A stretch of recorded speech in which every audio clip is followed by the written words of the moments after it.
Good morning, lovely ladies. We are doing a sort of day in the life gym vlog today, and I'm really excited for it. Today's actually one of my least busy days of the week because in terms of uni stuff, I've only got one lab, but usually I have about 4 lectures and then other stuff as well. It's a lot less busy than usual. So my lab's at 11:40, and I'm gonna try and get some work done before then. And then after my lab, I need to go and talk to a lecturer because we've got coursework. To be honest, coursework is a bit of a pain in the butt at the moment. But it's okay because after that, we're going to go to the gym and get a better pain in the butt because we're training glutes today.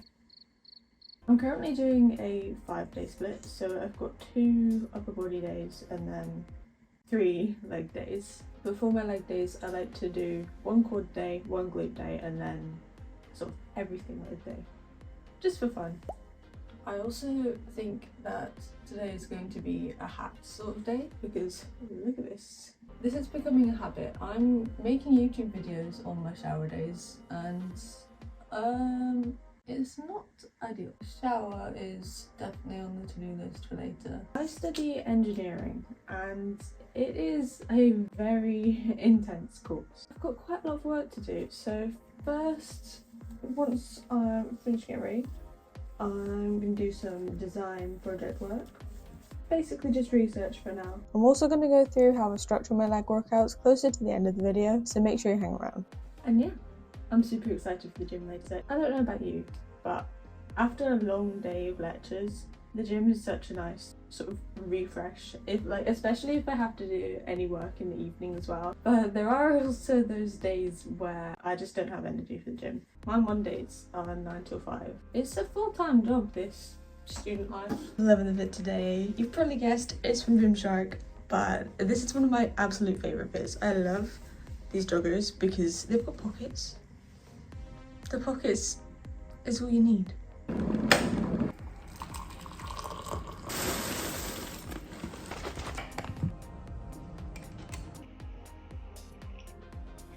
My fitness transformation is currently blowing up on Instagram, and I mean actually blowing up. Wait a minute. Right now it's got 7.6 million views. What?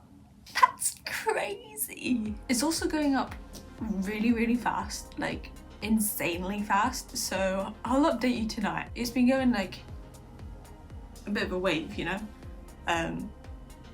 But yeah, it'll be interesting to see what it's at tonight. But if you want to check out my Instagram, it's Sophie Reed Fit. Easy to find. I think it's the same as my YouTube, so check it out.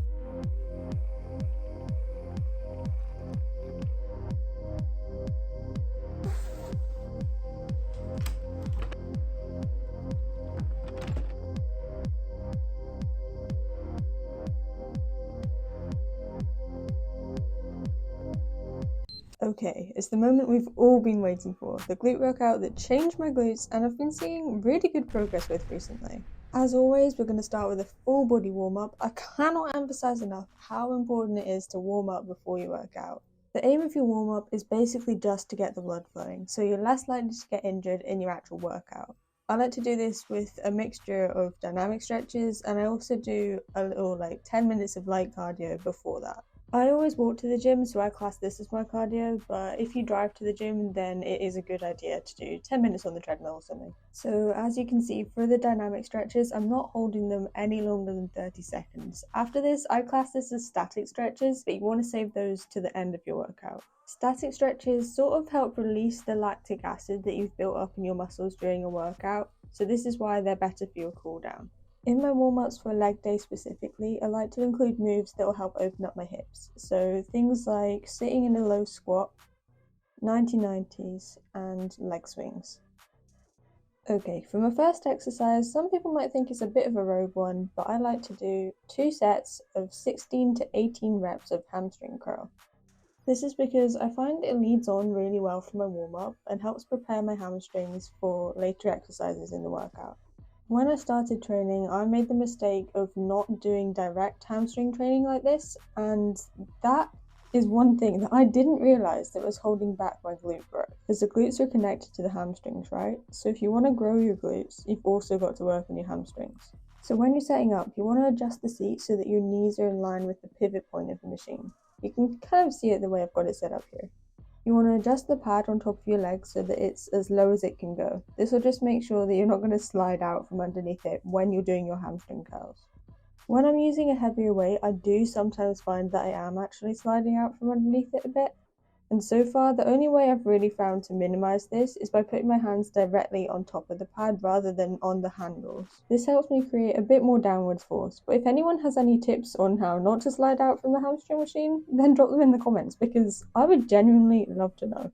We want to choose a lightweight here because we're doing such high reps. To get the most out of the movement, make sure you're controlling the weight all the way up and all the way down.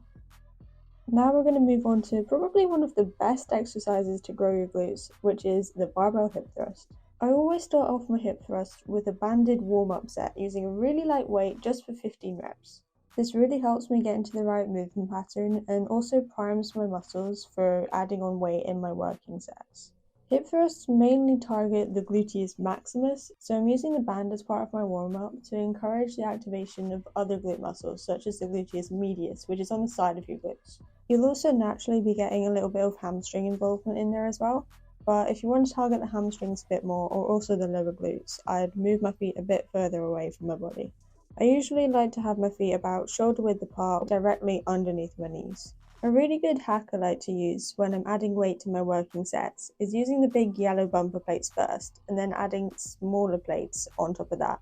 This just makes the whole loading and unloading process a whole lot easier and at least 2 times faster.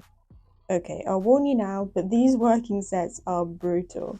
We're going to be doing what I call a 666 set. So what I mean by this is for the first 6 reps, we're going to do just regular reps but with a 2-second hold at the top of each rep. After your first 6 reps, we're then going to go straight into the next 6 reps, but this time we're going to have a pulse at the top instead of the 2-second hold. And for our final 6 reps, we're just going to do 6 regular reps, really trying to engage the glutes and give it all we've got. Sometimes if I'm feeling really enthusiastic, I'll do a 6-second hold at the very end, but honestly, I don't do this all the time and it depends on the day. So that was 1 set, and you're going to repeat it all again for 2 more sets. Trust me when I say you're going to have to leave your ego at the door for this one. If you're using proper form, your glutes are going to be burning even with a really light weight. A few tips on your form though. You want to think about your hips as like an ice cream scoop. So when you're bringing the weight up, you can see there's not much movement in my upper body and it's just really sturdy. I always try and engage my upper body as little as possible and just focus on sort of scooping with my tailbone upwards and keeping the movement nice and slow and controlled. Try not to just be throwing the weight up and down because this will take the focus off of your glutes and it's more likely to be focused on your lower back. Next, we're going into a unilateral exercise, which is also a compound exercise, but I'll get into that when we're going over the structure of our leg workouts. So we're doing barbell deficit static lunges. We're creating the deficit by having our front foot on a plate, and this just allows you to get a bit of a deeper range of motion than if you were just doing regular barbell lunges flat on the floor. It really comes down to personal preference, but I just find that it helps me engage more of my glute muscles with the deficit rather than without. So we're doing 3 sets of 8 to 10 reps, and this one's really going to test your balance. So if you feel like your balance isn't up to doing the barbell variation, then you can do exactly the same movement using a dumbbell in each hand. Again, we want to keep the movement really slow and controlled, and I like to have my torso sort of bent forward a bit further than if it was straight upright. This helps me put more of the emphasis on my glutes and a bit less on my quads. I also take a fairly big step back to focus more on the glutes because if you have a closer stance, then this will target your quads more. Next, we're going into a little superset of dumbbell sumo squats and cable RDLs. We're going to start off the superset with 8 to 10 reps of sumo squats. When you're choosing a weight, I usually just go for the heaviest one that I can pick up because you can lift a lot heavier in this movement than you think you can. The dumbbells in our gym actually only go up to 45 kg, so if you're like me and you've got the heaviest weight in the gym, then what you can do is slow down your reps and really try and focus on every part of the movement to get the most out of it. I find that I get the best glute connection when I don't come all the way up, as you can see I'm doing here. I like to focus on having a slightly wider stance and focusing the tension on my glutes and hamstrings. You can see I'm not hyperextending the glutes at the top of the movement because this is really bad for your back, so please don't do this. You might have seen some people do it on Instagram where they're sort of flexing their glutes inwards at the top, but yeah, it's just not beneficial whatsoever, so there's really no need to do it. You want your focus to be on contracting your glutes throughout the movement. After that, we're going to go straight into 8 to 10 reps again of cable RDLs. Now, this is an exercise that not many people do, and I have no idea why, because I get the best glute contraction ever with this movement. Mostly due to the constant tension from the cables, but compared to your standard barbell RDL, it loads the movement in a different position, so you're just targeting the glutes in a different way. So you want your feet and your hands about shoulder width apart, with your feet slightly pointed outwards. I find the best way that helps me think about this movement is by imagining someone having a rope around my waist and just pulling me backwards, because you want to try and lead the movement with your hips rather than bending at your back. So I really want you to try and sit back into your hips in this movement. It can be pretty easy for your upper body to be pulled forward by the cables when you're doing RDLs like this. So what I want you to do, if this happens to you, is choose a lighter weight and push your shoulder blades back and down just to try and keep yourself in that stable position. You'll be able to lift heavier in this movement than you think you can as well, but just bear in mind this is the second exercise of your superset, so you are going to be fatigued, which means you would probably be able to lift even heavier if you were doing this as an exercise on its own. Next, because we really can't skip calves, we're going to do 3 sets of 12 to 15 reps of standing calf raises. I honestly feel like this exercise is pretty self-explanatory, but the one thing I would note is make sure you're getting a really full range of motion. That means sitting in the stretch when you get to the bottom and really contracting your calves when you get to the top. To finish off the workout, we want to make sure that we've targeted all of our glute muscles, so we're going to be doing cable kickbacks. With this movement, our focus is mainly going to be on the gluteus medius, also a bit of minimus, and of course the gluteus maximus. I got these ankle straps for Christmas, and they've been a game changer for my cable kickbacks, because previously I was using these foot straps, but I find that with the ankle straps and the load being sort of directly connected to my ankle, I can get a much better mind to muscle connection with my glutes. So we're doing 2 sets of 15 reps to really burn out the glutes and finish off the workout. You've probably seen loads of different variations of people doing this movement, but the way I like to do it and the way I've personally found the most muscle activation in my glutes is by stepping one foot over the cable and then kicking back with the opposite leg. So my working leg is almost sort of going behind the leg that is stationary on the floor. I find this position helps keep me a lot more stable than if I just had my 2 feet side by side. And another thing that I really would recommend doing for stability is holding onto the cable machine. You want to try and keep your hips facing fairly straight forward the whole time and not twist them to the side too much when you're bringing that leg back. A big mistake a lot of people make is thinking that you have to bring your back leg all the way up, but really you only need to kick your leg back to the point where you're feeling the contraction in your glutes. Another mistake I see people making far too often is leaning excessively far forwards. This can shift the tension off your glutes and put it more on your lower back. So as you can see I'm doing here, I've got a slight bend forwards at the hips and I'm just kicking back from there. It's more of an upright position and I'm keeping a fairly short range of motion. Again, make sure you're controlling the movement, not swing the weight around, and that's the workout finished.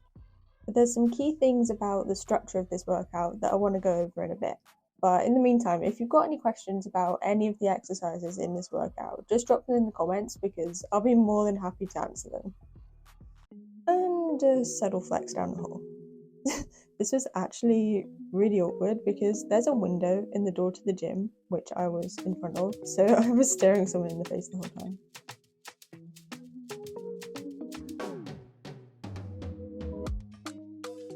So I actually ran out of time to film this the other day, but I really just wanted to go over how I structure my leg workouts, or just really my workouts in general. So if you want a cheesy acronym, you can use CLUA.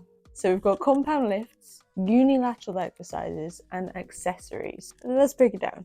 So first you want to start off all your workouts with your compound lifts. These are ones that you can usually lift a bit heavier in and you're using multiple muscle groups.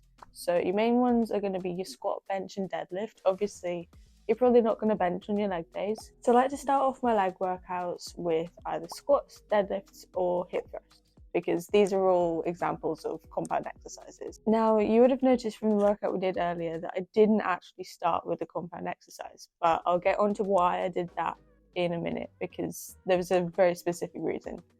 Anyway, as well as being fresh and being able to hit more PRs, it's also a lot safer to have your compound exercises at the start of your workout, because if you're lifting heavier in a compound exercise and it's using more of your muscle groups, then if you leave it to the end, you're going to be a lot more fatigued at that point, so you won't be able to lift as heavy. You're more likely to fail before you hit the rep range that you were aiming for, and you won't necessarily get as much out of it if your aim is to increase your strength in that lift. So that's the main reason why we want our compound lifts at the start of our workout. After I do my compound exercises, I like to do my unilateral exercises. For my leg days, I usually do things like lunges, Bulgarian split squats, or even cable step-ups. I often like to go for unilateral exercises that use a barbell. So as you saw in this workout, I was doing barbell deficit static lunges rather than using dumbbells. This is completely personal preference because for me, I find that I can lift heavier when I'm doing a barbell variation rather than with dumbbells. I feel like my grip gives out a bit sooner than I'd like and I can't lift as heavy in that exercise. Don't get me wrong, you can get amazing results lifting less heavy and really focusing on the muscles that you're working in that exercise. But for me, I currently want to work on increasing my strength, especially in my unilaterals, because they are so important in evening out any imbalances you might have. So say my left leg wasn't as strong as my right leg, and I couldn't get nearly as many reps doing lunges with my left leg forward than I could with my right leg forward. Doing my unilateral exercises by starting with my weakest leg, so with my left leg forwards, I would try to hit my rep range of 10 to 12 reps. If I could get that with my weakest leg, I then go on to do the other leg and do exactly the same number of reps that I got with my weakest leg. This means that I'm working on my strength imbalance because I would easily have been able to do more if I'd started with my stronger leg, but because we started with a weaker leg, we're sort of bringing it up. I hope that makes sense. It makes sense in my head, but if it's not clear, just drop me a comment and I can elaborate on that. Finally, I like to finish off my workouts with accessory movements. You might also have heard them be called isolation exercises, but it's the exact same thing. Isolation exercises are ones that you're mainly focusing on one particular muscle group. So for leg day, that would be like leg extensions, hamstring curls. You could also include calf raises as an isolation exercise. But the key thing is that we're targeting one main muscle group. I like to leave these to the end of my workout because it means that when the rest of my muscles are already fatigued and we've done our compound lifts, we've done our unilateral exercises, we can use the accessory exercises to really just focus on a particular muscle group and burn it out at the end of our session. The aim of my leg day isn't to not be able to walk out of that gym, but sometimes I'm almost at that point. I just really want to give it everything I've got and leave that gym feeling like I left nothing on the table. Okay, so I know what you're thinking. Sophie, why the heck did you put hamstring curls at the start of your workout? They're an isolation exercise, they're not a compound exercise. Why would you do that? This is a technique that I wouldn't necessarily recommend if you're a beginner or just starting the gym, because I want you to focus on your compound exercises first, and then once you've made a bit of progress, add in techniques like this. Okay, so hamstring curls at the start of the workout. The reason I did this is because I find personally that it really warms up my hamstrings and prepares my body for my other compound lifts. For me anyway, I think this is mainly specific to my hamstrings because I just feel like if they're not really well warmed up before I go into my heavy lifts, then I won't be able to lift as heavy just by switching the position of that exercise in my routine so that I can get the most out of my other lifts. But I have also seen other people use this technique, and their logic is you're sort of pre-fatiguing your muscle before you go into your workout, so you'll be able to get more hard reps out of it which is what creates the stimulus for muscle growth. I've not done too much research on this, so it's something I want to look into more. But for me, the main reason is because I feel better going into the rest of my workout when my hamstrings are properly warmed up. Also, I just wanted to say, I am definitely not the most genetically gifted person in terms of my glutes, but I've honestly been seeing so much progress recently. And I was kind of wondering if you guys wanted a video on how to grow your glutes from literally nothing, because a lot of those girls in the videos that you see having amazing glute transformations honestly started with more than I had, because I literally had absolutely nothing. And I want to show you that you can make progress from zero, because I was one of those girls who searched up that kind of stuff when I started my fitness journey, and I couldn't really find anything that was that relatable to the point I was at. And that really slowed down my progress. So if you want to know how I actually grew my glutes and what's working for me right now, then drop the peach emoji in the comments and I'll make it happen. Let's get on with the video. Alright, I am fresh out the shower, as you can probably tell because my hair has a bit of a mind of its own. Anyway, I was going to show you guys how many views my reel has now. I know you're probably super interested, but yeah, I'm interested. 8.3 million. What? If you guys have followed me from that reel, I just want to say thank you so much. I appreciate you more than you know, but it is actually insane. I'm gonna do some coding because I need to get on with that because I've got a deadline and it's not done.